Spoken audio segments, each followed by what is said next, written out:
আমরা বাংলাদেশ আরেকটি প্রদেশ করব শুধুমাত্র সনাতনীদের জন্য। সুপ্রিম কোর্টের আইনজীবী অ্যাডভোকেট চৈতালি চক্রবর্তীর এই বক্তব্য নিয়ে সর্বমহলে চলছে আলোচনা সমালোচনা। সাধারণ মানুষ থেকে শুরু করে ইসলাম ভিত্তিক রাজনৈতিক দলের শীর্ষস্থানীয় নেতারাও প্রতিক্রিয়া জানিয়েছেন। তারা বলছেন, এই নারী আইনজীবীর বক্তব্য দেশের সার্বভৌমত্বের জন্য হুমকি এবং সাম্প্রদায়িক সম্প্রীতি বিনষ্টের উস্কানি।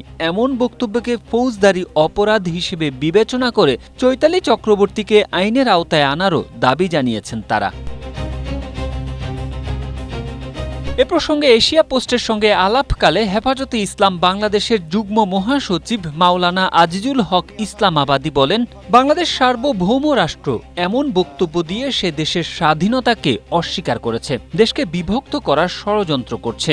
জীবন অবাক না করলে কে করবে? 28% মিল্ক ফ্যাটের অবাক করার সাথে ফ্রেশ মিল্ক পাউডার। জীবন অবাক করুক প্রতিদিন। এই আইনজীবীর বক্তব্য সন্ত্রাসী বক্তব্য, তার বিরুদ্ধে রাষ্ট্রদ্রোহের মামলা হওয়া উচিত। চৈতালি চক্রবর্তীর বক্তব্য কোনোভাবেই মেনে নেওয়া যায় না বলে মনে করেন জমিয়তে উলামায়ে ইসলামের মহাসচিব মাওলানা মঞ্জুরুল ইসলাম আফেন্দি। তিনি এশিয়া পোস্টকে বলেন, সমস্যা থাকলে আলোচনার মাধ্যমে সমাধান হবে, কিন্তু এ ধরনের বক্তব্য দেওয়া উচিত নয়। জানা যায়, গাইবান্ধার পলাশবাড়িতে রাম মূর্তি স্থাপন নিয়ে পাল্টাপাল্টি অবস্থান ঘিরে উত্তাপ ছড়ায় রাজপথে। মূর্তি স্থাপনের পক্ষে বিপক্ষে কর্মসূচিও পালিত হয়। এমনই এক কর্মসূচিতে শুক্রবার একটি বেসরকারি গণমাধ্যমে দেওয়া সাক্ষাৎকারে হিন্দুদের জন্য আলাদা প্রদেশ গঠনের হুঁশিয়ারি দিয়ে বিতর্ক উস্কে দেন advocate Chaitali.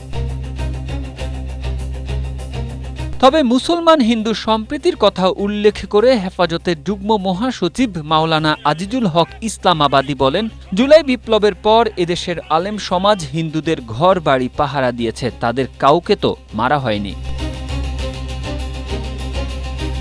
Tarique Ahmed, Asia post.